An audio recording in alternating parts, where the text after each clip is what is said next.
ભાજપ દ્વારા 17 સપ્ટેમ્બરથી 2 ઓક્ટોબર સુધી દેશભરમાં સેવા પખવાડિયાની ઉજવણી કરવામાં આવશે. વડાપ્રધાન નરેન્દ્ર મોદીના 76મા જન્મદિવસથી શરૂ થનારા 15 દિવસીય અભિયાન અંતર્ગત દેશના વિવિધ રાજ્યોમાં અનેક જનસેવા કાર્યક્રમો યોજાશે. સેવા પખવાડિયાની તૈયારીઓ અને કાર્યક્રમોની સમીક્ષા માટે મહત્વપૂર્ણ બેઠક પણ યોજવામાં આવી હતી.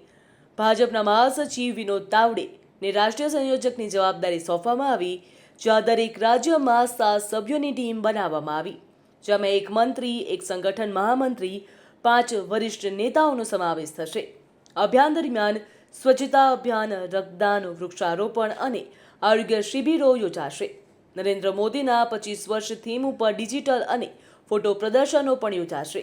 આ ઉપરાંત સુશાસન, વિકાસ અને અંત્યોદયના મુદ્દે પણ પ્રબુદ્ધ વર્ગ સાથે સંવાદ અને કેન્દ્ર સરકારની જન કલ્યાણકારી યોજનાઓ અંગે પણ વિશેષ શિબિરોનું આયોજન પણ કરવામાં આવશે.